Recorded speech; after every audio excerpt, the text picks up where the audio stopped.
that we were the right kind of Christian. And there are a lot of other people that probably weren't. Yes. I don't know if they were going to heaven or not, but they just were misguided. Look back now and say that I was both ignorant and arrogant, which is a lethal combination. And he ended up cheating on me for 4 years, left in 2020. They never really loved you. Like, not even from the beginning. If becoming a heretic is what I have to do to love people fully and completely, then that's a sacrifice I'm willing to make. That book is not the boss of me. Are you seriously telling me that my generous, kind-hearted Muslim neighbor who fed me when I had no food is on her way to hell? My friend Trey says that love is the commitment to wholeness. One of my sisters disowned me in 2017 because she said I was a heretic and I needed to repent. Then send me to hell. This conversation, especially if you're of faith, may have really been hard for you. I would just encourage you is examine your faith. Buckle up. This is What the Hell Do I Know with JB. Hey Marla, how you doing? It's so good to have you on the show. It's good to be here. I can honestly say that I have never been on a podcast with a clacker. So there you go. You know, I line up audio and video, so it helps me get, I guess, brighter audio than whatever other traditions. So there you go. We're a high dollar, $10 podcast here. Yeah, love it. I'm brutalized last names, but it's Marla, and we just talked about it before we went live. Marla Taviano. Well, I say Taviano. You can say whatever you want. Marla Taviano. It gets messed up a lot. No big deal. No, I apologize. Is it Italian? Yeah, and funny that you should mess it up because it is my ex-husband's last name, but it is also my name, and I'm keeping it because I like it better than Yoder, which was the name I was born with. And his family, I don't know, I don't keep up with them anymore, but his family said Taviano all the time, and I started pronouncing it Taviano when I became one, so that's what I said. But then my ex also changed to Taviano.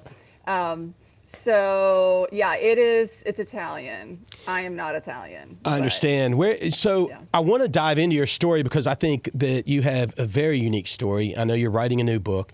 What my audience doesn't know about you, and they're about to find out because we're going to dive in, is that you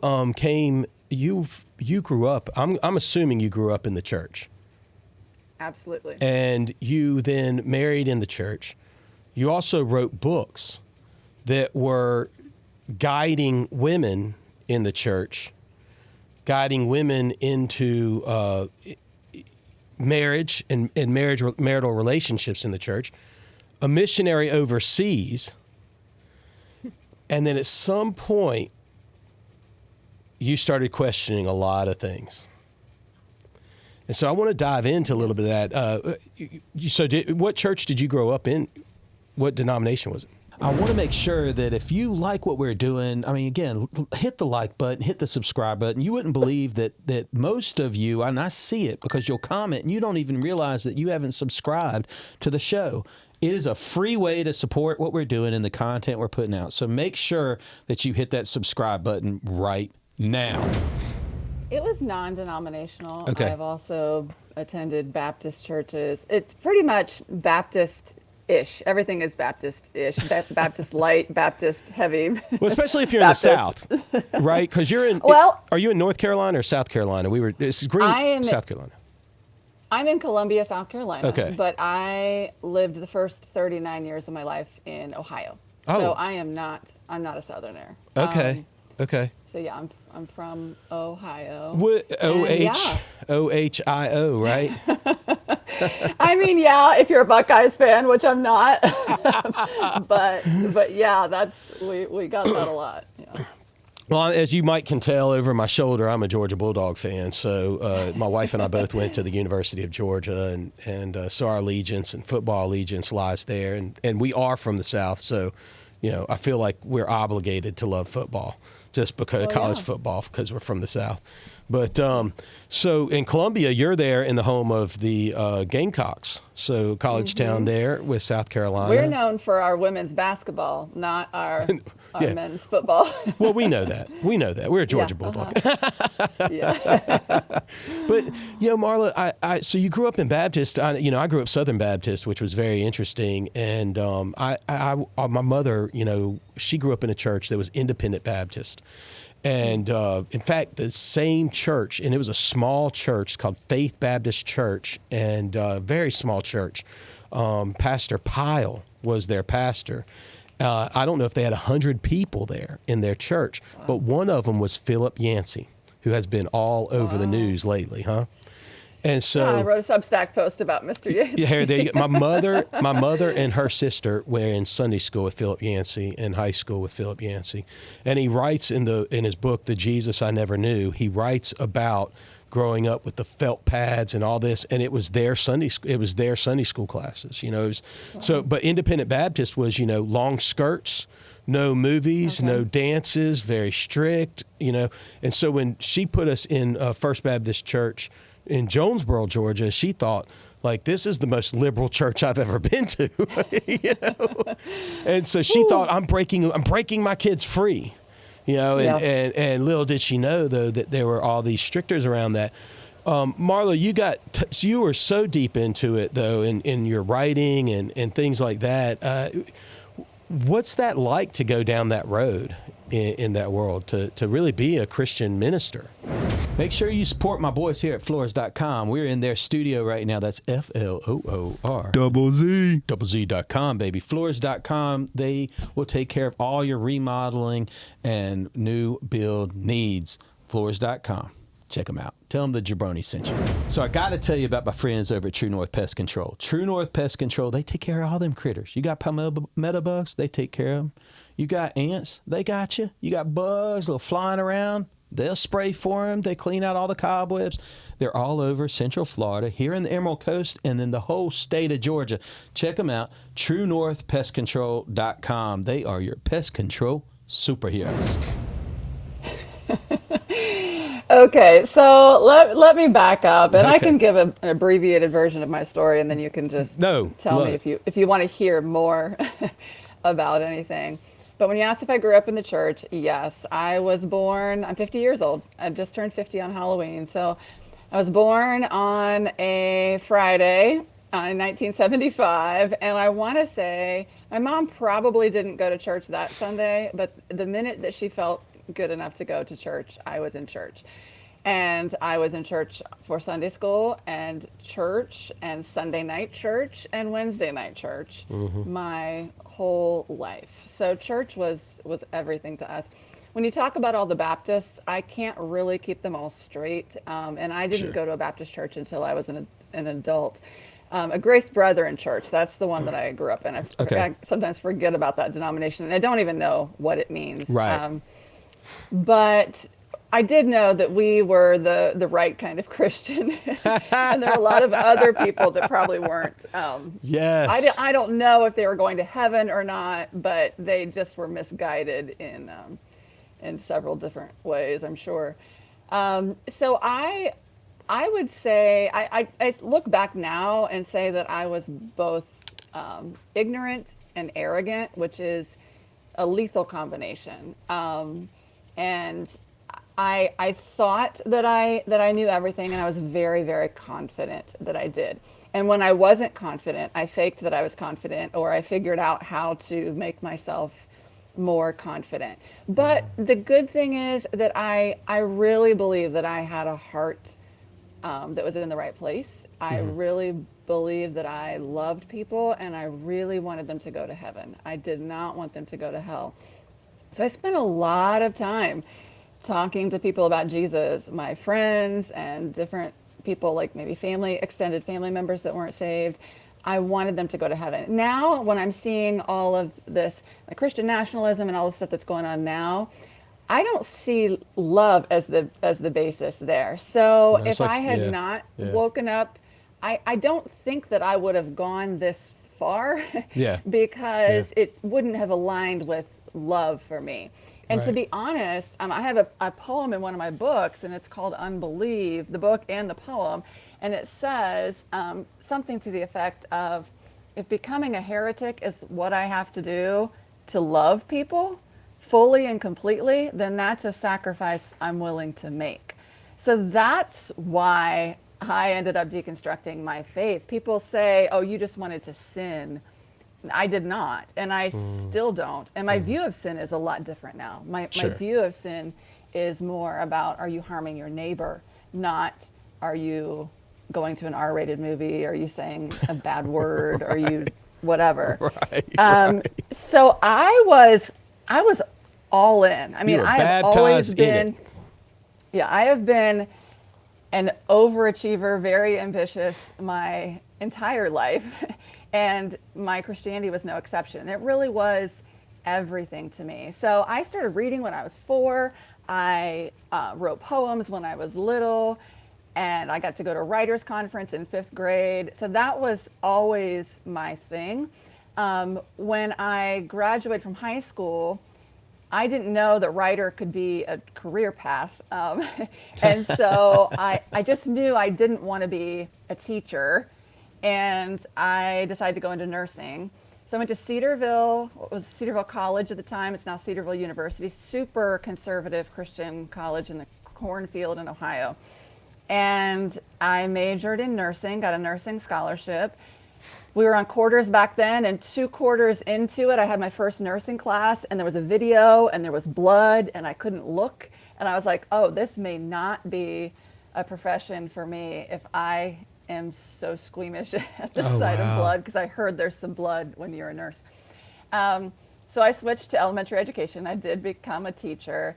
I finished in 3 years, again, that ambitious drive that I had, and I tested out of things. And so I was a teacher for 3 years before I stayed home with my kids. And I have not had a job outside of my home besides ministry stuff since then, since the year 2000.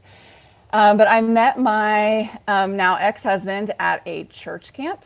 So this was a Baptist camp in Okay. Southern Ohio. Okay. And we were counselors together.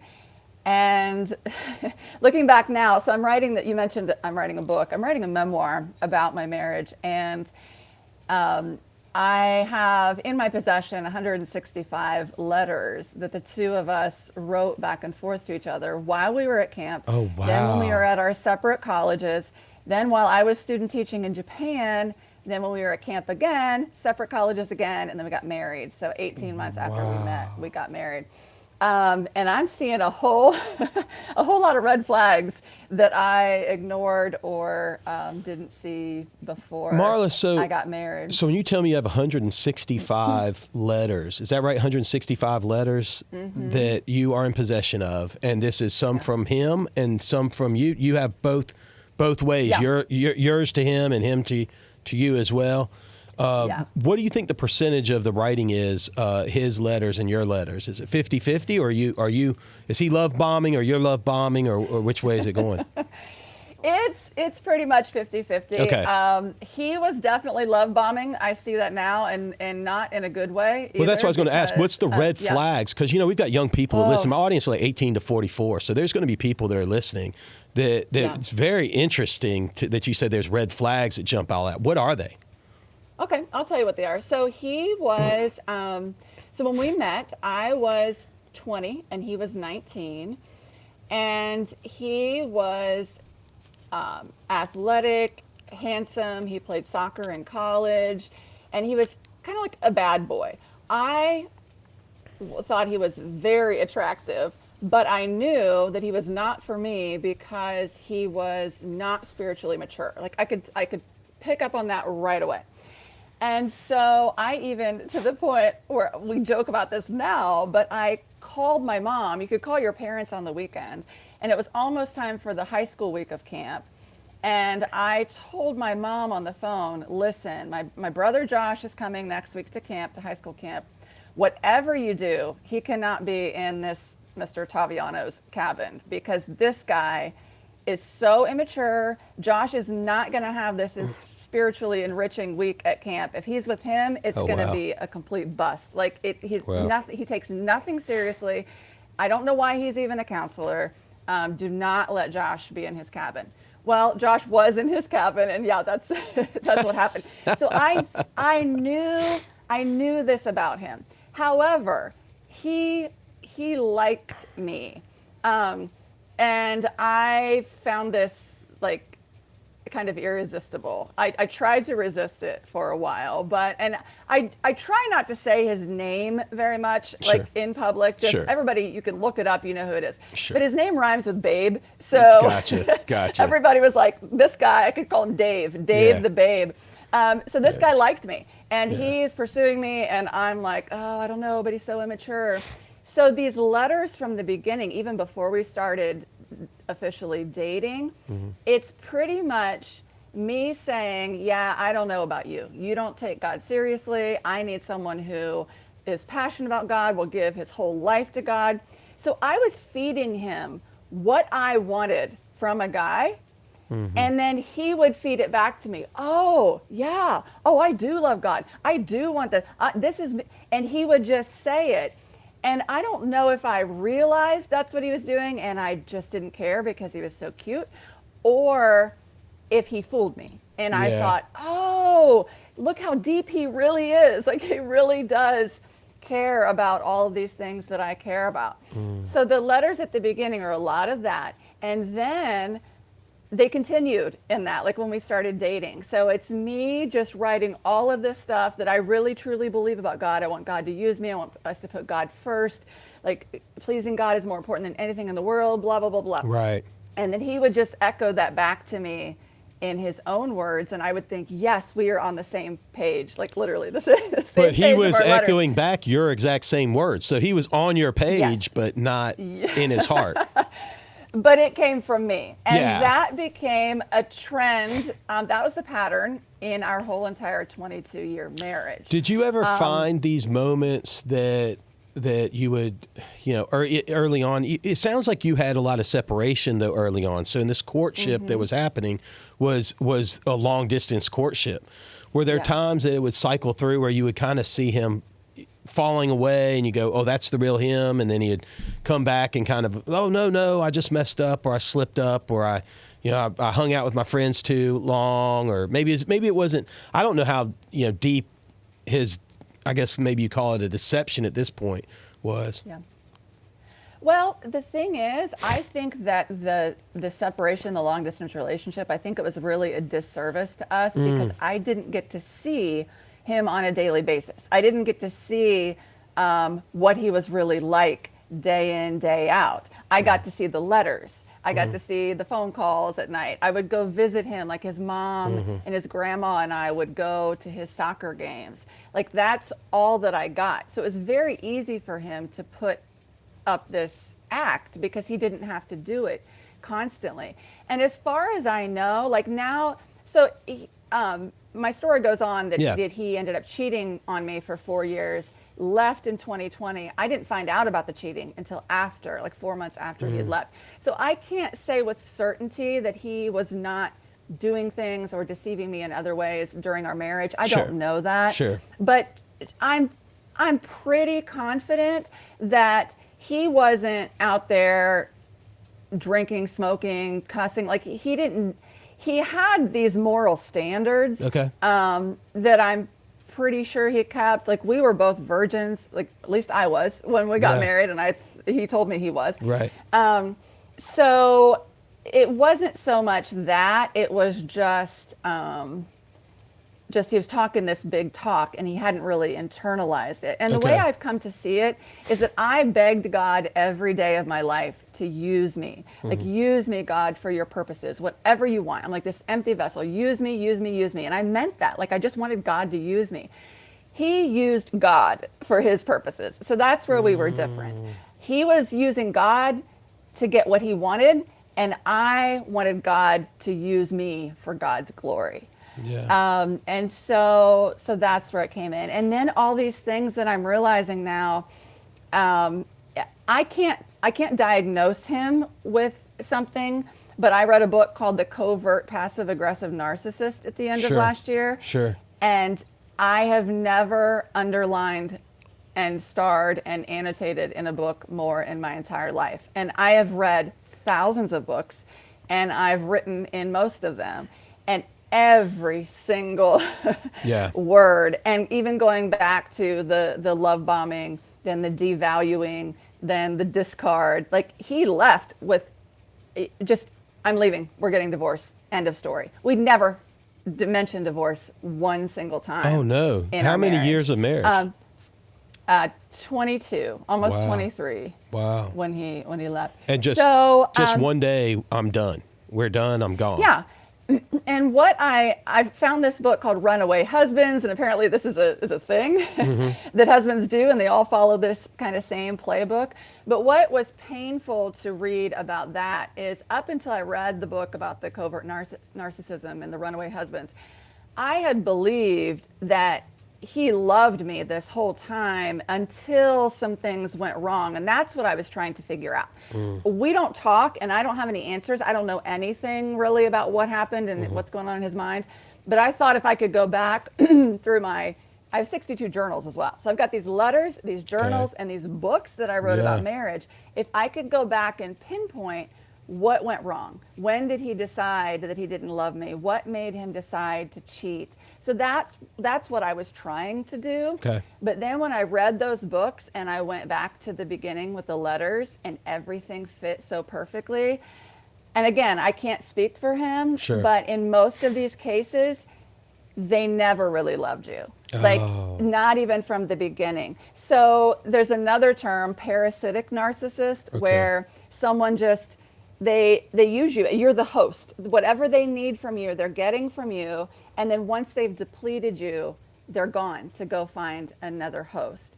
And I'm writing a whole book, so I can't fit it all into a few sentences. Sure. But bottom line, he used me for so long. And because I was so dead set on being the best Christian wife I possibly could be, I just let him do it. He didn't have to do anything. He could be lazy, he could be selfish. I would do all of it. I would write the books on how to be a better wife. I would try harder. I would do more and more and more. I would serve him. I would sacrifice sleep for him. I wouldn't make him lift a finger around the house. I would do all of this because I thought I was pleasing God and that he would change if I did this long enough and worked hard enough. Well, then when I started to deconstruct around 2012, 13, 14, 15, I think that's when he realized, wait a minute, she's waking up to the fact, she's talking about like men and women being equal now. She's talking about like God creating people the same, like that women don't have to submit and do their husband's wishes. And so he started realizing he was not going to get everything from me that he'd gotten this whole time. Plus, backing up a little bit, in 2011, he had a massive heart attack at the age of 34. Oh, wow. And almost died. And for the next 3 years, he was basically in bed with anxiety and panic attacks, couldn't hold down a job, couldn't leave the house. And I was his caretaker 24/7. Wow. So at the end of that, we moved to Cambodia. And I was, talk about depleted. He had taken every drop of anything I had left. I had nothing left to give him. And I was still like fulfilling wifely duties and doing these things. But I think that's when he realized, well, she's done. Marla, let me ask you, move on. That's because this is fascinating in the sense that what I'm hearing is that at some point you started questioning, like maybe you felt like you were led astray by these values that the church bestowed on you. Some of them are values that are really great, right? Loving others really well, putting other people before you, working hard, there's love, joy, peace, patience, kindness, goodness, gentleness, and self-control are incredible values and fruits of the Spirit, right? So those are incredible things, but there are instances, and I agree with you, there are instances in our faith that we say, like, wives submit to the husbands. We stop there, and we don't talk about husbands love your wife as Christ loved the church. So, and he gave his life for the church. So really there is a much more of a 50-50 look. And I mean, if you look at certainly a progressive Christian stance, and I would say even an early church stance would have been elevating women straight away. I can remember going to Rome and going through some of these churches that we went through a church, and it was a Catholic. Catholic churches are everywhere in Rome, but we went through this particular church and took this tour that then took us down into these catacombs. But then it kept going, and we went into a church that was the Mithra, the sun god church, that they had just, how do you get rid of something? You just build on top of it, and so they just built over on top of these temples of other churches. But the guide, and I thought it was so unique, the guide said that this god of Mithra, it was men were only allowed to be in the church, and that it really didn't last because here comes this Christian faith where everyone was involved. So even early church was lifting women up and elevating people. But then you fast forward and Christians and human beings get involved, and we've now found sects of our faith, especially during the 20th century, that we start saying, wives submit to your husbands. It becomes more about power control. And so what I'm hearing about you is that some of the worst parts of it were leaning on you and kind of causing this abuse in the relationship where you just felt like that's what I had to do. Oh yeah, I'm seeing so much emotional and psychological abuse that he could get away with, because I was just going to try harder. Right. No matter what he did, I was going to try harder to be more submissive.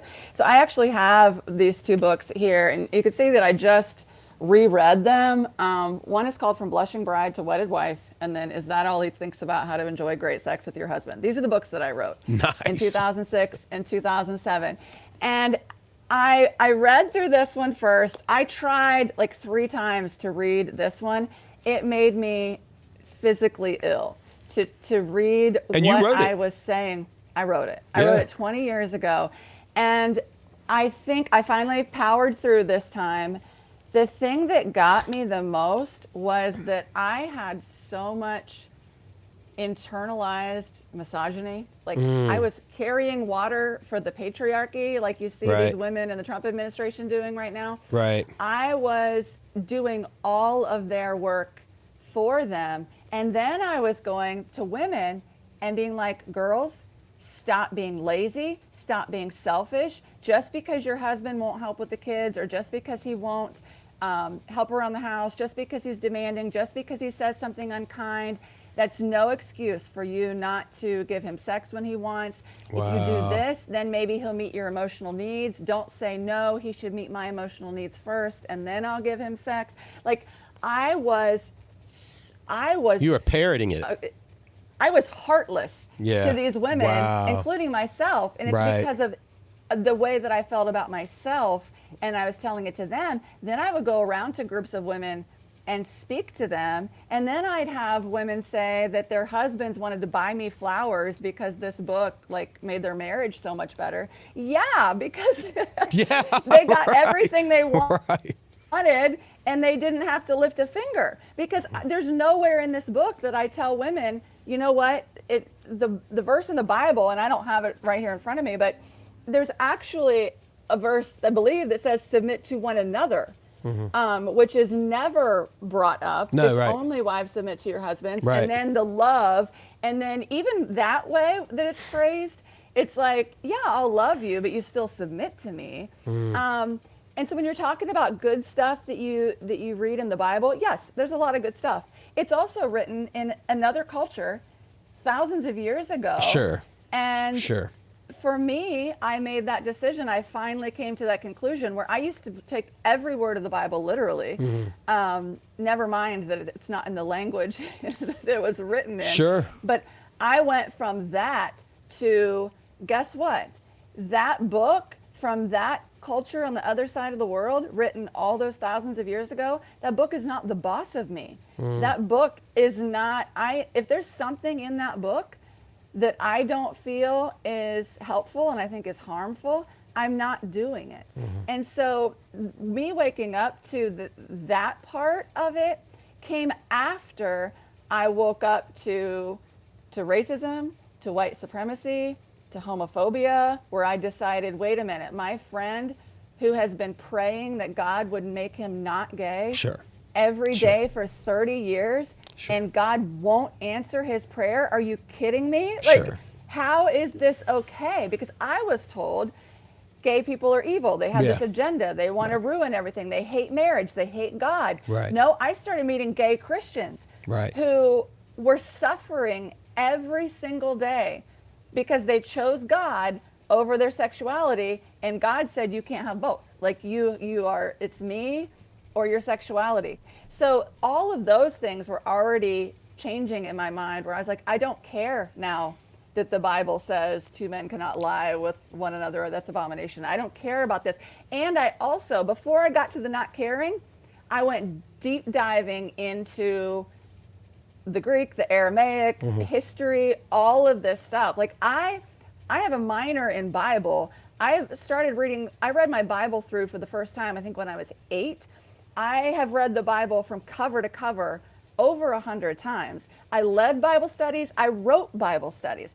I am not someone who took this lightly and is like, oh, I can't obey that, I'm out of here. Right. No, that has nothing to do with it. So yeah, I forget what your original question was. I but- mean, honestly, I like these tangents. What I do want to ask you, and I find this again, I find this very interesting, and I've often thought this way before, because I get a lot of pushback, especially on my views in the LGBTQ plus community. I have a lot of friends that are in that community, and I love them dearly. One of my first funerals I ever did was for, I'm a default pastor in a downtown Atlanta church. That's I've since surrendered all my powers and I gave it all back. But that's where I was at one point in time in Little Five Points in Atlanta, Georgia, and everything went there. It's like the Little Five Points, if you're not familiar with it, is where the hipster movement came out of, I believe. Okay. But they had it's a very eclectic community, kind of like the Greenwich Village of New York. Love the community, very hurting community, and I love to be inside of it. And I always felt that this pull in Jesus, because I had heard, look, love the sinner, hate the sin sort of thing and all of this. But then when, we found a theater in downtown Atlanta that was run completely by the LGBTQ plus community. And I walked in there and I'd emailed them and said, hey, at the time I was just trying to help plant churches, because that's what I thought I needed to do, is help grow the kingdom of God, and so I was planting churches downtown Atlanta, and we had, they emailed me back. I said, hey, would you be willing to have a church here? And they said, yeah, sure, we'll do a church. But we need to talk. So I went into the theater, and they had a coffee shop adjacent to the theater. And in the coffee shop, they had in bubble letters the word adultery. And they even had a little tampon. They put some red on it. It said tampons for Jesus, and had all this stuff that were just very eclectic, sort of in your face things. And I was there with the pastor that was really supposed to plant this church there. And he was like, I don't know about this. And I said, I think this is exactly where Jesus wants us. Like, I feel like the most at home here. And so here comes this guy, I'll never forget him, Mac, and he was a gay man and walked us through the theater and told us all the things he had a problem with. He said, look, some of the issues I have with you meeting here really were he didn't want to offend us, because they would have shows that might be offensive to Christians. They would have shows that might be different. He was like, I don't want to offend you guys. I said, look, we can cover some of this up if we have to. It's no big deal. I mean, I'm really trying to think out of the box. The people that feel they're furthest away from God, I want them to know that he loves them. And I want to do life with them, and I want to figure this out. And I just fell in love with the community. But the end of our conversation, he goes, well, I have one last issue. And I said, what's that? And he goes, well, I hate churches. And I thought, man, me too. I do too. I know exactly what you're talking about. I do too. And so we did a church there that was so great. I loved it. But inside that church, we had, we had people from all walks of life, but I had a lesbian couple that came to our church, and one of them, Carla,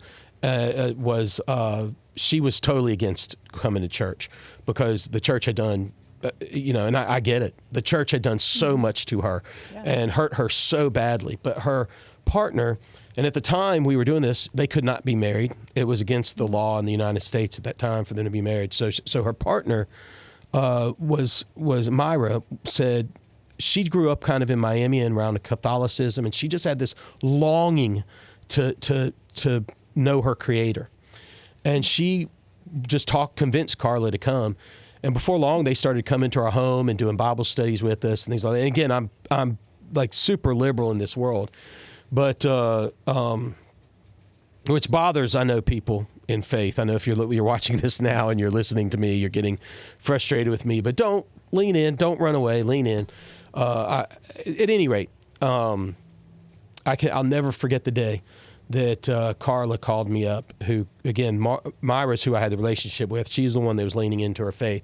But fast forward 6 months of them coming to our church, and Carla called me, and Marla, during the sleep, had passed away. And she didn't know who to call or what to do, and she called me.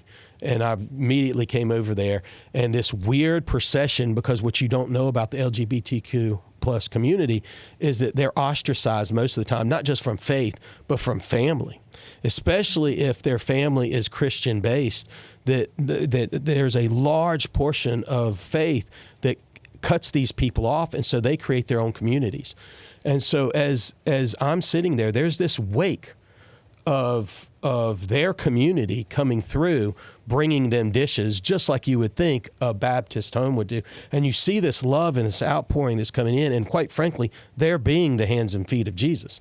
And they're bringing this food through, and Carla would say, well, this is my neighbor, and this is like her. She still had contact with a brother, and this is my brother that came in. And then down the line, she goes, and that's my pastor. And people would just do this double take, like, what? You have a pastor? And they couldn't believe it. But that was the first funeral I ever did, was for LGBTQ. And I always tell people that until you dine with someone, that in our faith, everybody wants to the hate shows out so quick right now. And it's coming out. I think there's an environment now, and you can call it the administration, you can call it Christian nationalism. There's an environment now that our hate is growing louder than our love, for sure. And I would agree with you there. But if you want to have agency with people and you want to do life with people, that's what I thought was so interesting of what you said is that you start to see the struggle that people in that community go through in their identity. They are praying that God takes this away. They would love nothing more than to be quote unquote normal, And I have a cousin that went to a gay person's home, and it was his cousin. So on the other side of the marriage, I'm not related to them, but he was in his home, and all of a sudden he was looking at his library, and his bookshelf, and it was littered with books of how to convert, how to not be gay, how to like get through this. And it's who he is. It is who he is. And he finally came to that conclusion. But yeah, the church has done a lot, again, that's hurt that community. And so I would encourage folks, if you're listening to this today and you've got any hate in your heart for that community, I'd encourage you to find somebody that's in that community and see if you can't take them to lunch. See if you can't start doing life, because the moment you start to listen to someone and you lean into who they are, it's hard to hate. It's really hard to hate. These days, I mostly just feel sad for people, not for the queer community, but sad for the Christians that think it's a sin. We lived in an apartment complex. After my husband had his heart attack, we lost our house, he lost his job, all our money, whatever. We moved into low-income housing, and 75% of our neighbors were Somali refugees. So we had no money, and he couldn't work, and I'm trying to figure out ways to take care of my 3 kids and piece things together. These families, our neighbors, were inviting us over for dinner. We're sitting on their floor and eating their delicious food, and like, we had no money. Our refugee friends were literally feeding us. And for me, and I write a lot of poetry about this, I'm like, are you seriously telling me that my generous, kind-hearted Muslim neighbor who fed me when I had no food is on her way to hell. Yeah. And my elderly, racist grandfather Yeah. who Right. is mean and like narcissistic and all this, he's automatically going to heaven because he has this right belief. No, I'm not buying it. And Right. here's the thing. Here's what I no longer care about. Let's say that is how it works. Yeah. Good. Then send me to hell. Right. I will go to hell before I will go to heaven because I served a God who stood for that. Like there's no way. And the freedom and the joy in being able to be in relationship and be friends with people who are Muslim, people who are Hindu, people who are queer, anyone who's different from me, it is this richness and this joy that you cannot even fathom. And it's not about let's see how much we can sin or let's see this. Like my friends of this big variety of friends I have, these people are kind, they are loving their neighbor. I used to believe with all of my heart that you couldn't truly love people, couldn't truly love your neighbor unless you had accepted Jesus in your heart. And now I'm like, well, that's crap, because look at all these people that I see loving people and they don't know Jesus, or they know about him but they don't care about him. I had people tell me after I said a few years ago, I'm done with God. And I had at least 3 friends and they all kind of phrased it the same way, like, don't take this wrong, Marla. I don't want to offend you, but I really see God in you. I'm like, no, that's good, because God, I mean, the Bible even says it. So if I'm going to pick things from the Bible, God is love. And I've heard it said, I was just talking to a friend, and okay, so speaking of all the friends that I can have, I have friends who are pastors. Like I have friends who are, like one of my friends is a black pastor. He's in Florida, he's moving to North Carolina. He's going to be at this Mennonite church that's very liberal. And he's just worked on his 2nd book, and I got to edit it. And the tentative title is Love is Good Religion. Okay. And he was telling me about this guest preacher that came to their church last week. And he said, God is love, but don't get it twisted. You can't switch it around and say love is God.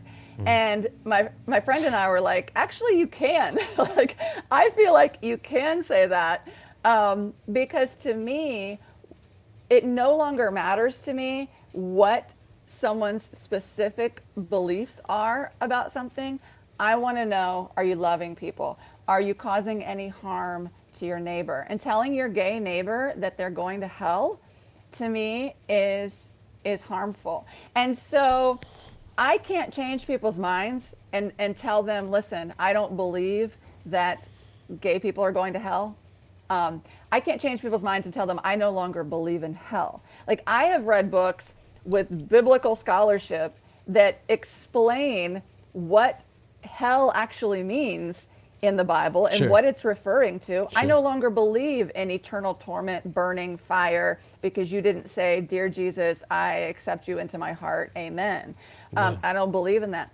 And I was telling a friend just the other day, honestly, the only thing I miss from my days of being a zealous Christian who believed everything exactly how it was, and I had so much certainty, I miss the certainty of heaven, where I know that I know that I know that I know that there is this place that I will go to, and every single person who prayed that prayer will go to. My kids will go there. I know that. This afterlife. Now, I can't say that with certainty. And to be honest, if we're really, really, really, really honest with ourselves, none of us can say it with certainty. You cannot say. How do we know? How do we know?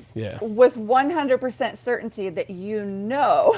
Right. And you're like, well, I read it in the Bible. Right. Well, good. I'm glad that you did. But can you prove it to me? No, because you've never been there. So a lot of the things I'm missing about that certainty, I had the certainty, but I didn't really have the certainty, because it was things that I believed with all my heart, but I couldn't really know for sure.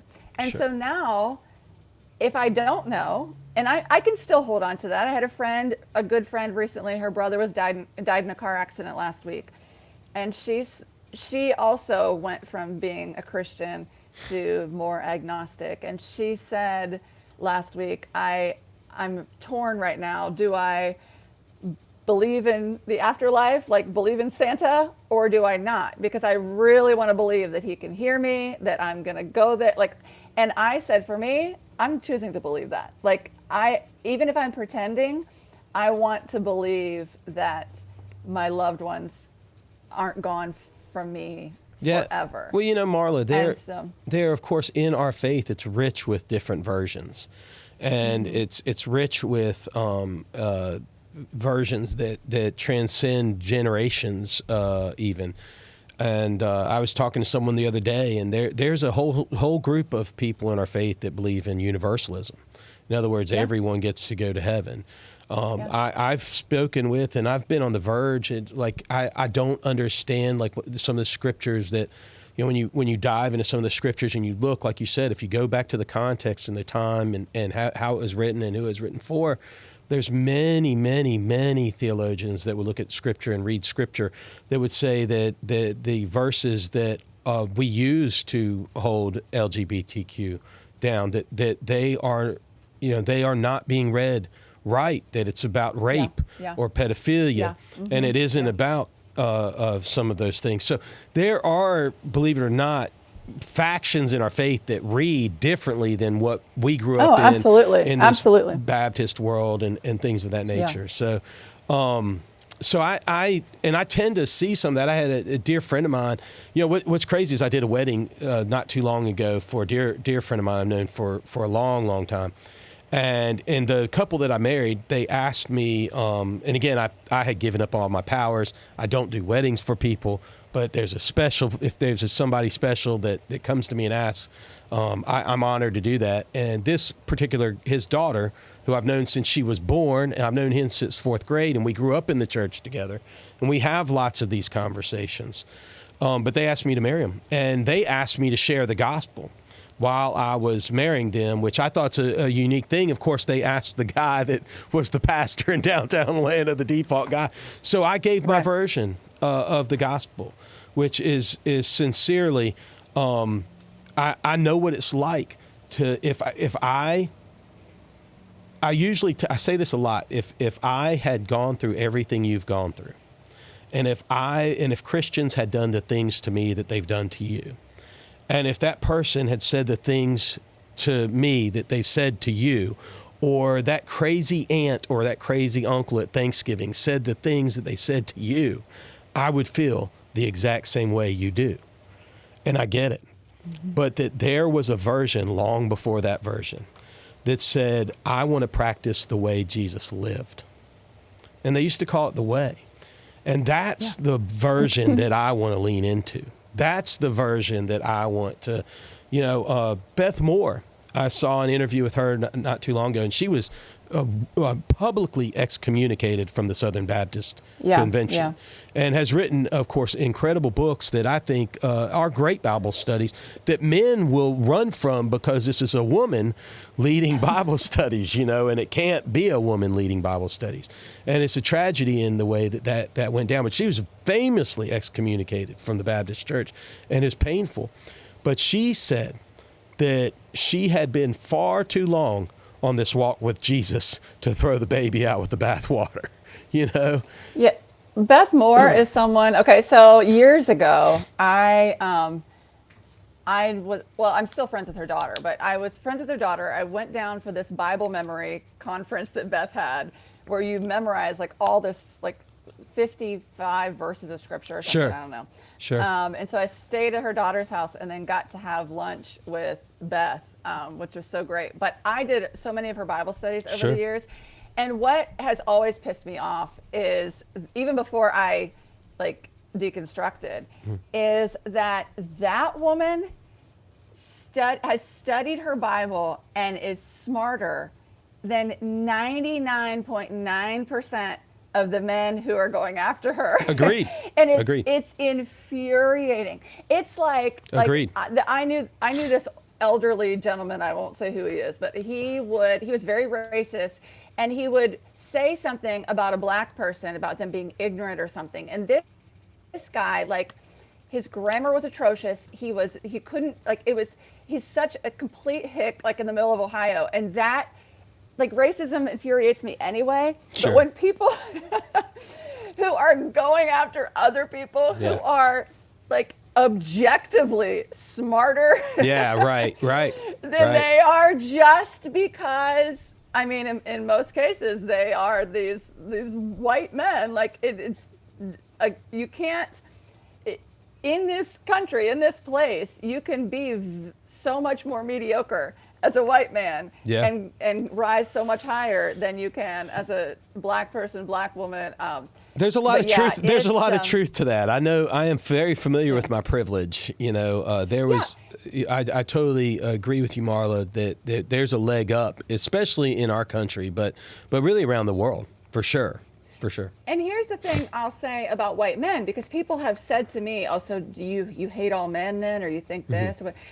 And the deal is, like, now, after everything I've seen, everything I've been through, no, I don't hate all men, but I do put that burden of proof on a white man to show me that you are different from what this idea is that I have of white men. Same with church. Like, I have no desire to go to church. For me, it's more burnout. Not only did I sacrifice, like, so many thousands and thousands of hours bending over backward for my husband, but I volunteered thousands and thousands and thousands of hours at church, on the mission field, at other churches, at camps, like all these places, all completely unpaid labor. Sure. It wore me out, and I don't have the energy to do that. But here's what I'll say. I'm not going around telling people every single church in the world is crap, or marriage is crap. Yeah. No. Right. I believe you if you tell me or show me, look at this marriage that I have, look at this relationship that we have, look how it works for us, and we love each other really, really, really well. Both of us love each other. Or look at my church, look how we love the community. We're great, that's great.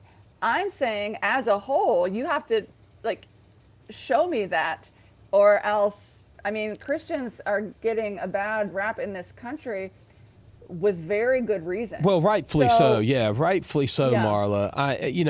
I interviewed the guys at the religion business last season, and that's quite a wake up call. One thing that I also liked about Beth Moore is she pointed to Paul, and I think in Colossians, Paul, when he's rebuking some people, he says that some among you. He uses the phrase "some among you."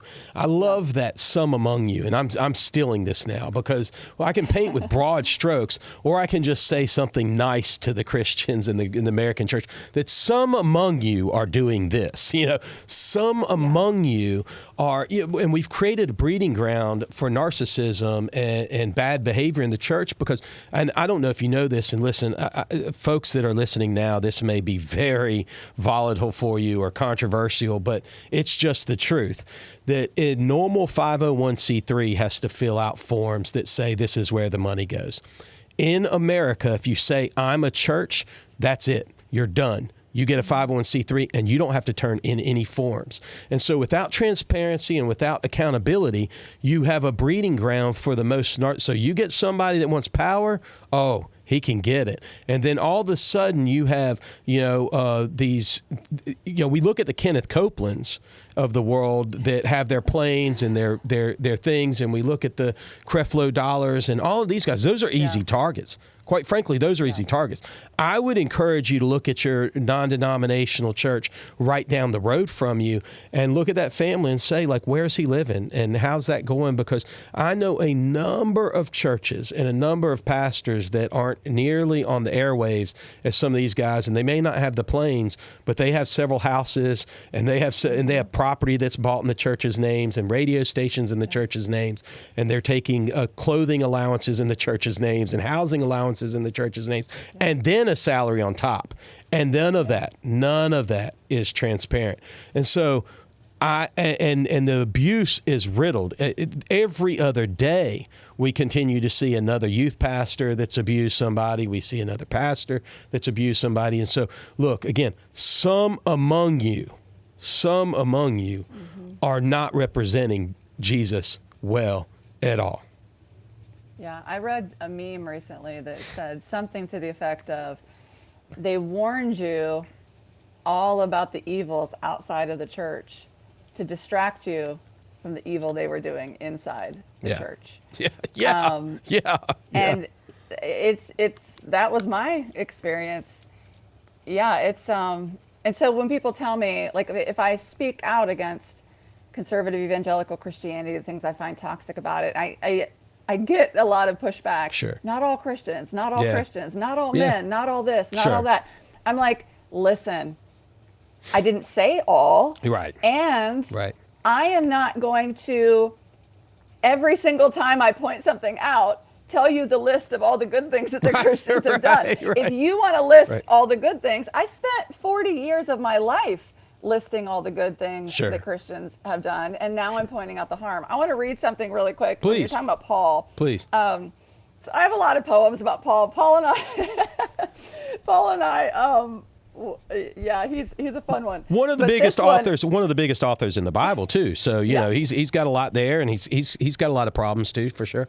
Yeah, but this one is just about all of his, like when you're talking, you said at the beginning you're giving some of my Christian credentials. Yeah. And so I wrote a poem about that. It's called Team Marla or Team Paul.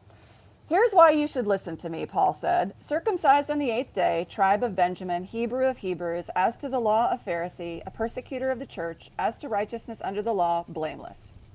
Hey, Paul, I see your faultless acquiescence and severed foreskin and raise you. Missions conference attendee, serving my master, badge earner, camp counselor, nursery worker, vacation Bible school teacher, Sunday school teacher, preacher, clown ministry, campus crusader for Christ, young life leader, ministry founder, missionary. Were you ever a Christian clown, Paul? Didn't think so. And I know you wrote long letters to house churches, but I wrote entire books helping wives submit to their husbands. So let's put this to a vote. Because that's the thing that I have going for me whenever anyone wants to say, well, you just deconstructed because of this, or you were never really serious about your faith. And I can pull out the books, and I can pull out the Bible studies, and I can pull out the 62 journals that I wrote to God. Like, I wrote my journals to God. Like, it was me and the Lord going back and forth about all the things, how I was trying to be a better soldier for Christ. Sure. And yeah, so I have another poem that's about my ex and evangelical Christianity that both wanted to push me down and make me smaller. And I'm better and more me and more loving even on the other side of both of them, because women in the church as a whole, not all churches, their gifts are squashed a lot. Like, I finally went to a church where I was allowed to preach, and I was a pretty darn good preacher. I hated working in the church nursery. Some people love it. But in some churches, there are these small little things that women can do and the big things that men can do. And generally speaking, the forward-facing, exciting, fun, easier things are for the men. For the men, yeah. The dirty work, behind the scenes, spending countless hours, not getting recognized or appreciated, that's the work for the women. And that's when I started to wake up and thought, hey, wait a second. Because in my marriage, I prayed. So my friends are praying that they won't be gay, and I'm begging God to make my husband the spiritual leader of our home so that I can submit to his spiritual leadership. So I'm like, how can I submit to his spiritual leadership when there isn't any? I was the spiritual leader, trying not to be the spiritual leader, but that was my gift. I was the one passionate about the Bible. I was the one that studied my Bible and prayed nonstop and wrote in my journal and wrote Bible studies and wrote Christian books and read Christian books. He was off playing video games. So if we can each do what we're gifted at, what we love, and it doesn't matter, are you a male or are you female, then this world, could be a much better place. And you're talking about men ruling the world for so long and women could take over now. There are some men that do a great job. there sure. are a whole bunch of men that don't. And Well- there are a whole bunch of women who could do a great job if they were given that opportunity. I do agree. I think we should look at the right person for sure. I mean, one of the best, I've heard some incredible, I was in Texas at a very large church. Of course, all the churches in Texas are large, and this was a number of years ago. But this was a female speaker. She was in their rotation of speakers. I think they had 3 speakers that would speak, and 3 of them were or 4 speakers. I'm sorry, a speaking team this church had, and 3 of them were male, and 1 of them was female. And I was there and she was handling the sermon series for that. And I mean, this was a large church, probably a budget of 25 million plus budget. I mean, massive church. Dang. And I thought it was one of the best speakers I've ever heard. I mean, she was incredible. And I remember talking with the executive team there, and I was kind of visiting behind the scenes with them. And I asked them that because I loved the fact that they had this female speaker there, and they said they really wanted to lean into that because 50% of their audience is women, and that the men don't know how to speak to certain problems and certain concerns and certain anxieties and certain things that women want to hear from. And so they just realized they weren't really reaching, discipling women well in their church because they didn't Well, have and a female speaker. I'm going to push back on that a little bit too, because so often the men do all the normal stuff Sure. and the women do specific women issues. Yeah, Well, interesting. guess what? Like Beth Moore, she Yeah. Yeah. goes through books of the Bible Yeah. and preaches the whole entire thing. She's Right. not focusing on women's issues. Yeah. So that's definitely something. Yeah. And it goes with with black people and white people too. Yeah. Where Yeah. here the white people get all the good stuff, the black people can come and talk about racism. Well, guess what? Black people have lives just as rich and full as ours, and Right. they don't have to talk about the color of their skin every time. They can also get up and preach about the Bible. Sure. Or whatever Their perspective, whatever their perspective of giving is, or whatever their perspective of. Yeah. So it's just a frame very of fair. reference. Very Like fair. we have this idea, and depending on where we came from, where it needs to be all men, all leadership, all, Yeah. and let's give this one woman a chance, which admittedly is better than no women. Right. But getting to right. the point where it's just like, why do we think? And that to be men are fair, better leaders? to be fair, I don't know that they were saying she was only speaking on women things. They Right, just right, realized they yeah. weren't getting a female perspective on things. Right, but even saying that 50% are women, but only 25% of the preachers are women. Why Oh. not 50%? No, if you're really. I mean, I agree. I No, agree. I'm not.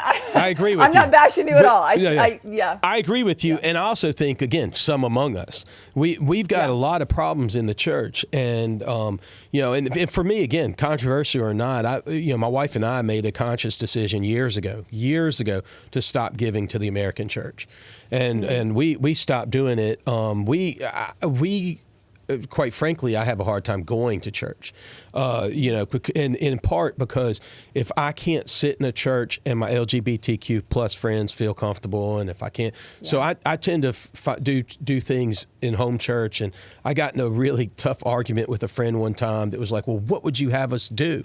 He was so upset with my view on the church, and I said, look, I'm not anti-church. I'm just anti this broad message that the church has had.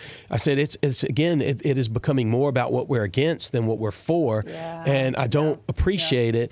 And he's like, so what do you have us do? And I said, well, I just tend to think that the gospel of Jesus, in other words, that he came to that it's not this fire insurance. It's my God, my faith is not framed in, if I'm wrong, then life just ends. But if I'm right, I get to go to heaven, kind of thing. I said my faith is framed in how do I live out as gracefully as I can with everyone around me. How do I live that walk? And I said, I don't think we have to have the smoke and mirrors. I don't think we have to have the big bands. I don't think we have to. I've been in the rooms where every service was designed so that every song, from first song to end song, is to emote something from you. And then It's so manipulative. It's very tough. I've been in those rooms. And if we just fell on the gospel of Jesus and how he loved really well, and that he ate with the tax, his biggest complaint is he ate with the sinners. That was the biggest complaint. If we just look at that transcends you. That transcends the spirit. And he said, well, what would you have us do? And I said, well, I'll tell you what I would have you do. If it was my choice, I stand on this today, sell it all. Sell it all and give it to the poor. He's like, well, where would you meet? I said, in the homes, in the parks, in the parking lots, online, Zoom, wherever you want. But sell it all and give it to the poor and follow him, Because what we're doing right now isn't working. The church isn't working, and despite what I have friends that will tell me that there's studies. In fact, there was a friend that told me, so well, the church for the last 20 years has been declining in attendance, and it's been drastically going down. Barna researchers, a lot of independent researchers in the Christian world they're trying to be as objective as they can, but they are inside that world and being paid by organizations to do these studies. However, they've been seeing a decline, and I have friends that will now push back and say, well, it's plateaued the last 2 years. And it has. But if you dive into these studies, they're saying they're seeing some young people come back. But they're seeing young people come back at 1.6 weeks per month. So essentially, every third week they're attending, and then they're leaving. And then they're attending. So in other words, you're seeing these people have touch. Because why? Because we have something placed on our heart that we want to know the creator of the world. We have something that says that, but we just don't need all this rest of this stuff. You know? Was there one event, I do want to ask you this question, was there one event, or it sounds like through this whole conversation that there was a number of things that brought you to this deconstruction? And for me, I've deconstructed a lot of my faith and a lot of the stuff. But I just, again, like Beth Moore, I've been on this walk too long with Jesus to let him go. Right. But for you, was there an event, or was it just this kind of over time? Well, there were different events for different things. So looking back, and I kind of forgotten about this one, but I looked back in my journal recently. And when I was writing those books about marriage and sex and motherhood in the early, 2006, 7, my agent, I got an agent, and he wanted me to write this book called The Woman's Guide to the End of the World. He was really into like end times prophecy, and he wanted me to do this thing. And so because I love to study the Bible, I made this proposal, I did all this stuff, and he shopped it around to these publishers, and they're like, yeah, we don't think women actually care about reading about this, which was very fair.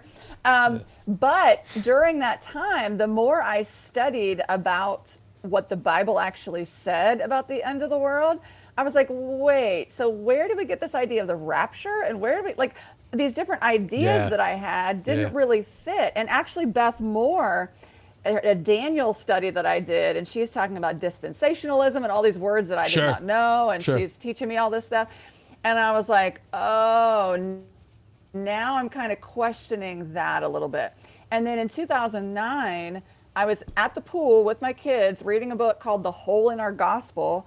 And Richard Stearns, the author, is like, listen, if your good news isn't good news for an AIDS orphan in Uganda, then it's not good news. Like if you're not feeding him and giving him shelter and helping him after his parents died of AIDS and on and on and on, if you're just going to him and being like, hey, accept Jesus into your heart and you can go to heaven when you die, and you're not helping his physical needs, then there's a hole in your gospel. That rocked me because I was very much a Republican.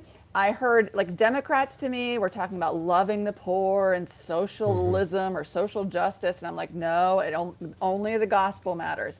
And then this guy's telling me that you have a hole in your gospel if you don't care for people's physical needs. So that kind of rocked me.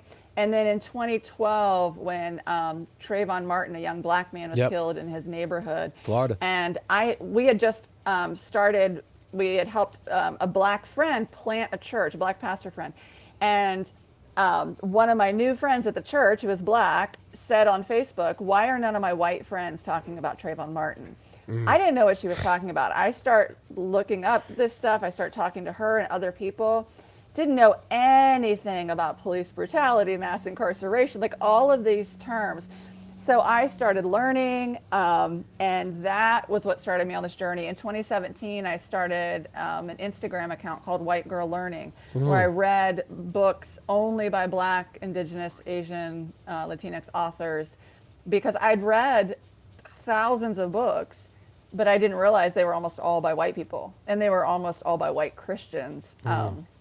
Even the fiction that I read Christian fiction, not non-Christian fiction.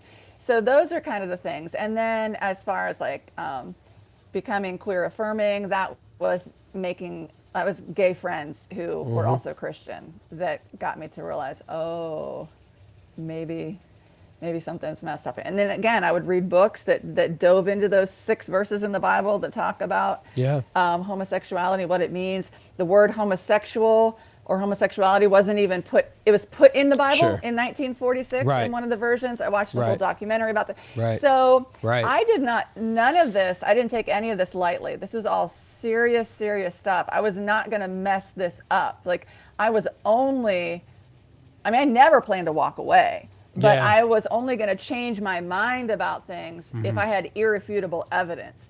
And before, when people would challenge me on things, I always had an answer. Like just like the Bible says, you should always have an answer. I don't think the Bible meant that. No, I agree. Exactly how I used it. But I had plenty of answers. And when I think back now, because I think of myself as an intelligent person, and how did I believe so many things that I no longer believe are true? And it's because I desperately wanted to be good and to do the right thing. And I was warned, they're going to come at you with really nice sounding arguments, and you need to say this, or the default, God's ways are higher than our ways. I know this doesn't make sense. I know the book of Mark like conflicts and contradicts this thing you read in Luke, but God's ways are higher than our ways. You have all the Christianese there, Marla. You still know them all. No, that will never leave me. It's like so deeply ingrained.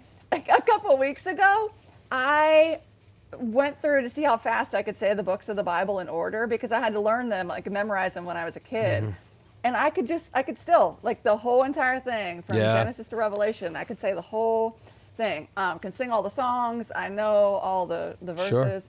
Sure. But it's, Marla, love is my religion. That now. is very interesting. Like I said, it's hard for me to get away from Jesus. I feel his presence in my life so often. And I tend to tell people that I know what I'm capable of, but the best of me comes out when the fruits of the Spirit show: love, joy, peace, patience, goodness, kindness, gentleness, and self-control. And I'm constantly praying that those are that's how I'm walking in life with. And how do I look at that? And I'm also somewhat thankful for it, because what I was telling you about that wedding, when I was able to share this version of the gospel that people hadn't heard, after the wedding was over, and again, I am a downtown default pastor that's given up all his powers. But what was great about that is that all of my kind of old roommates that I hadn't seen from college were also there at this wedding. And so we all went out afterwards, after the wedding was over. And so we're in downtown Savannah, and we're at these different bars, and I'm having a beer, and my wife's there, and we're dancing and doing all the things, all the debauchery that we can do, you know. And this girl comes up to me, one of my old kind of roommates and roommate adjacent, I should say, guys, but we hung out together all the time. His new girlfriend, and they've been together for a while now, and it seems to be getting pretty serious. And look, we're all in our late 40s, early 50s. So nobody's playing games anymore, everything seems to be serious. But she comes up to me and she says, "I hate to talk shop with you, but do you have a moment?" I mean, it's like 1 a.m.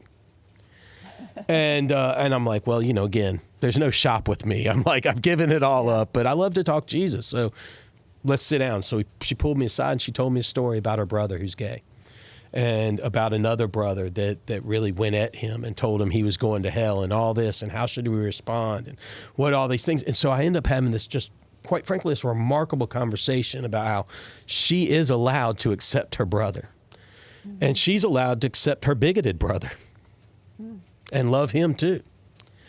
But it's hard. Those conversations are hard, and you see the church.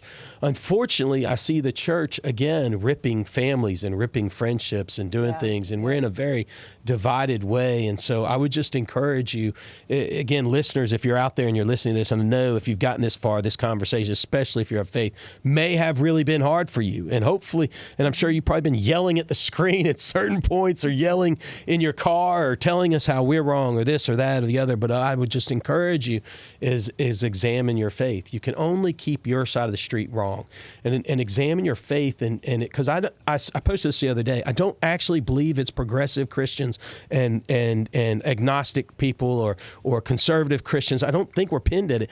We need to look, is your faith Christ-like? Just like what you said, if you're unwilling to, Marla, you said earlier, if it may have a hole in it. You know, and if the good news doesn't take care of the sick and the poor and the willing. In fact, Jesus said, when I was naked, you clothed me. When I was hungry, you fed me. And if you've done it to the least of these, you've done it to me, right? And we forget that the Muslims clothe people, and they feed people, and the gays clothe people. I've seen them come in again, and around that funeral, and other times I've seen them do some incredible things, whether they believe or not. They're the hands and feet of Jesus. Yeah, I honestly don't care what anyone believes, and not in a bad way or not in a good way. Sure. That doesn't matter to me as much as what you're doing and how loving you're being. And my friend Trey says that love is the commitment to wholeness. And I love that, because my sister, I have a brother and two sisters. One of my sisters disowned me in 2017 because she said I was a heretic and I needed to repent, or I wouldn't be able to see her and her family. And I didn't repent because it was like she didn't want me to be queer affirming and a bunch of other things. Sure. But one of her lines to me was, Marla, sometimes love feels like hate. And she was using the example, like if you tell your gay friend you're going to hell, that feels hateful to them, but it's actually loving because you love them enough that you want to save them from hell. And I could not disagree more with love feeling like hate. And love as a commitment to wholeness, that means, Jason, I want you to be whole. I don't want you to be like me. I'm not trying to get you to give up Jesus because I don't care as much anymore. I want you to be whole. And same with the people, like the gay agenda. Like they want everybody to be gay. No, they don't. If you're gay, they want you to be gay. If you're straight, they want me to, I want you to thrive and flourish in your marriage to a woman and your partner, and I want your family to all of those things.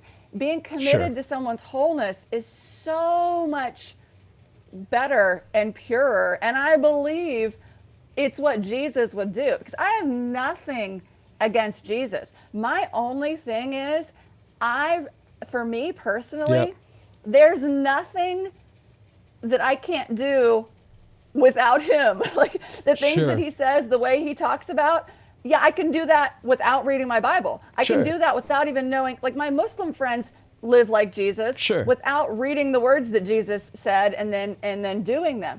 And so I just want everyone to be whole, to be who they are, who they want to be, and in a way that you can be whole without harming anybody else. Like when two men get married and that is part of their wholeness, that's not harming me in any way. I do not have to have a same-sex marriage if someone else does. Like as long as your wholeness is not harming anyone else, and I believe that true wholeness doesn't harm other people. Like when people ask me, have you forgiven your ex for cheating and all this, and forgiveness, sure, like that's a loaded word.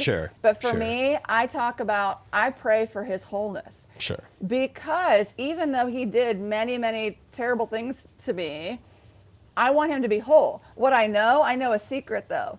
He can't be whole without repairing things that he has done to harm people. His ex-wife, his kids, I know when I pray for someone's wholeness that they won't really get it until they have cleaned things out of their heart and made things right. Well, they got to And make that's amends what I believe. for sure. Yeah. Yeah, you've got to be able to Yeah, make amends. so- You know, Marla, I heard somebody say this, and I bogart these things. When I hear something good, I'm like, I'm going to use Yeah. that too. It's so Take it. good.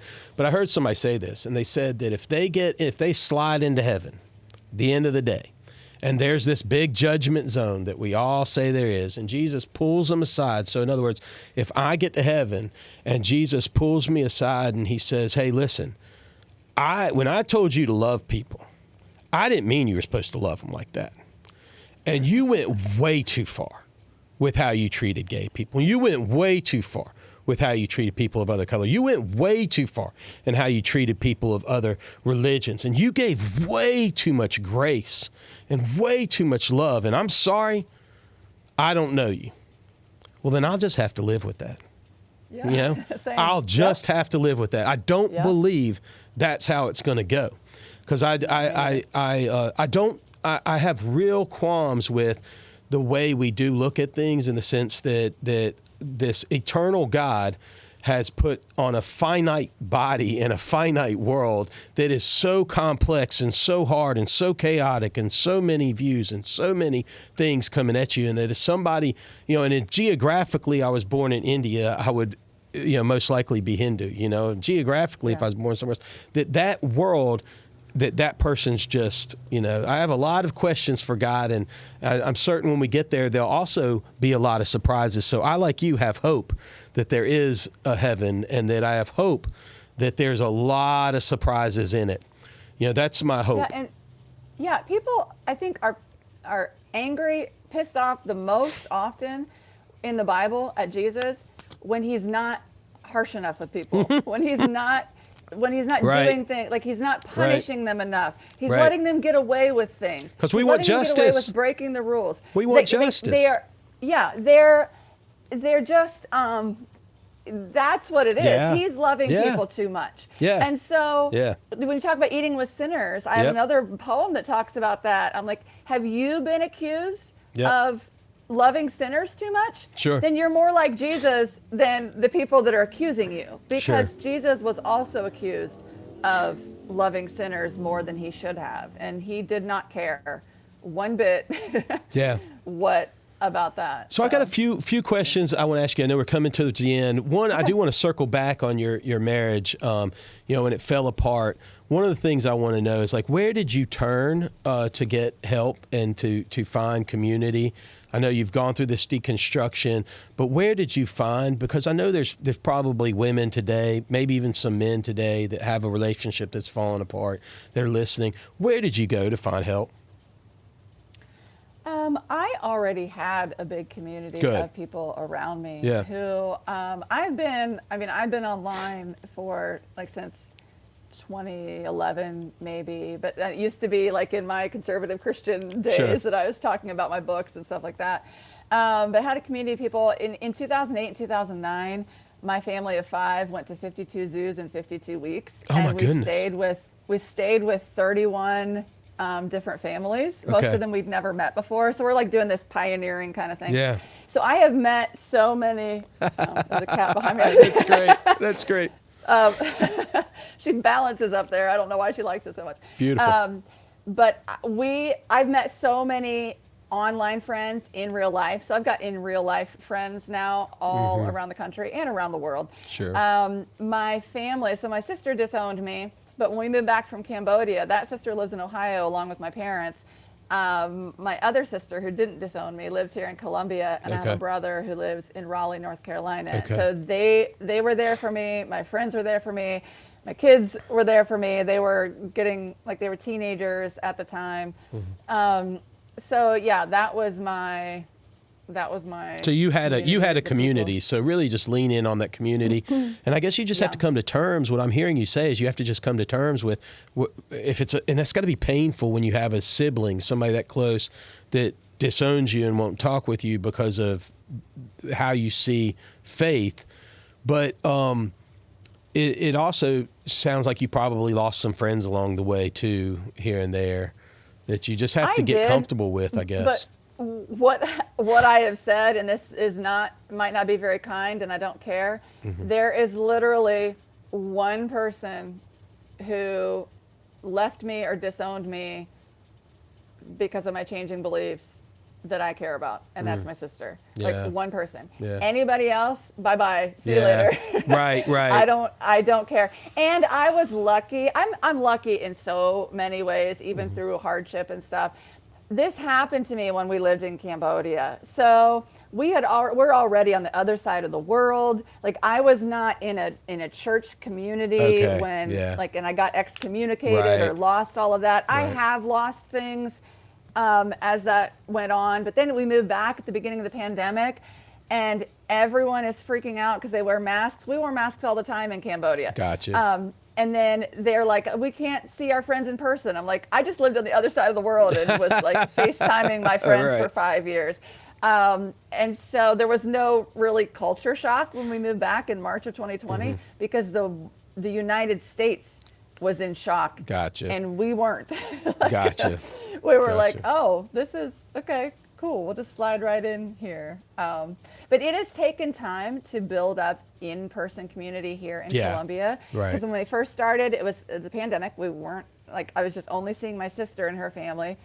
And then I worked from home, and we had to share vehicles. And so it was this just really tricky. But I just went to a Read Freely Fest at our local library here. Okay. So much diversity, so much. I was in Indie Author Alley, so I took my books and had a table Yeah. set up and everything. And I took selfies with all my friends, and I counted them at the end. Like I went on my phone, and I was like, oh my gosh, there are 37 people who I know personally who we already knew each other. They came to see me at my table, and I'm sure there are other people, because it did sometimes feel like, do I even have any friends here? Or all my friends just other places? But after being here for 6 years, there's definitely a community, and it's built around things that I care about, which is social justice and books, and Sure. instead of Sure. things that I might I used to only hang around with people in the church, whether or not we had other things in common besides Jesus. And now I can hang around with people who love the same things I love. I love it, and watch out. You may be more the hands and feet of Jesus than you were when you were a missionary and writing all these books in the world. I Right? totally want to be. Right. I'm just not Right. doing it Right. in His name necessarily. But I think that's. I'm all about that. I think that's okay. I mean, Mother Teresa was quite the woman. Then she wasn't out prophesying left and right. She was just out feeding people left and right. So I got saved when I was 3, so I'm Sure. in. I can do whatever I want. That's now. right. Hey, once saved, always saved, right? What are you gonna do, right? Yeah, exactly. So there's so many other questions I could ask you, and we've covered so much, but I do have one last question. You've probably answered it throughout this, but we can wrap it up with this. I ask a lot of people this question. I think yours is going to be interesting, but if you could go back and tell your 20 to 25-year-old self anything, knowing what you know now, any practice, any attitude, any discipline that you're doing now that you wish you had applied back then, what would you go back and tell your 20 to 25-year-old self? It's funny you should say this, because I've told my kids over and over again, I will never regret marrying my ex-husband, because I got the 3 coolest daughters in the world out of that marriage. So I would never go back and change that. So I would never go back and tell that 20-year-old, don't marry this joker. Sure. So there are a lot of things, but the one that has been on my mind lately, and it's funny that I say on my mind, because it's about embodiment and being my body. I lived in my mind for so long. I believed that the mind was the spiritual thing. I could sacrifice my body, do whatever, and just the mind was the most important thing. And so there's so much that I ignored, either denied myself pleasure or taking care of my body, even just I'm going to go to the dentist, or I'm going to go get this thing checked out, or I'm going to wear a mouth guard when I sleep so I don't grind my teeth and have jaw and neck pain for years and years of my life. So this past year, I've been working out, lifting weights. My daughter's a personal trainer. Oh, good for you. For a year now, and like I'm strong, and I stretch every morning and every night, and I roll my neck, and it's like I'm preventing things. I'm flexible. I'm agile. Like I'm in better shape at 50 than I was like for a lot of years, and it's not even about like what do I look like, or am I thin, or do I? It's about how I feel, and noticing my body, and I don't know what I believe about how we got here. Yeah. I don't believe that there's a creator that created the world, even though I believed that for so long. But I do believe in spiritual things. But I believe that these bodies that we've been given, I mean, they're us. They're beautiful and special and wonderful, and they allow us to do things with our minds. But also they're really great, and we should take care of them. And speaking about being the hands and feet, I have this burden inside of me that I want other people to be able to do that. It's a luxury to be able to care for your body when you don't have money, or you don't have this, or you don't have that. There's just so much injustice that happens. And now when we're like the Epstein files and all this abuse that's happening, and we know that so many bodies have just been like treated as disposable, or people have used them. So for me, it's been like when I want to be whole, it's that whole, my mind, my body, my personality, my soul, like all of that. The self-care. Taking care of that, and realizing that I'm worth it. Like I am, because that's a lot. I got that message, I think, a lot from evangelical Christianity. Maybe it was subtle, maybe it wasn't, that I wasn't worth that care. So that's one thing that I would tell her is take care of your body. It'll be easier if you do it the whole time instead of waiting. No, instead of waiting till you're 50. Yeah, no, I agree with you. My wife's always on me about working out. She works out a lot, and a lot of times it's just about like getting your heart rate right and things of that nature. So taking care of your body is something, as we, because I'll be 49 in May, so I'm right there with you. But Marla, this has been such a great conversation. I really, really, really appreciate you coming on to the show. So thank you so much. Thanks so much for having me. Yeah. So until next time, take care.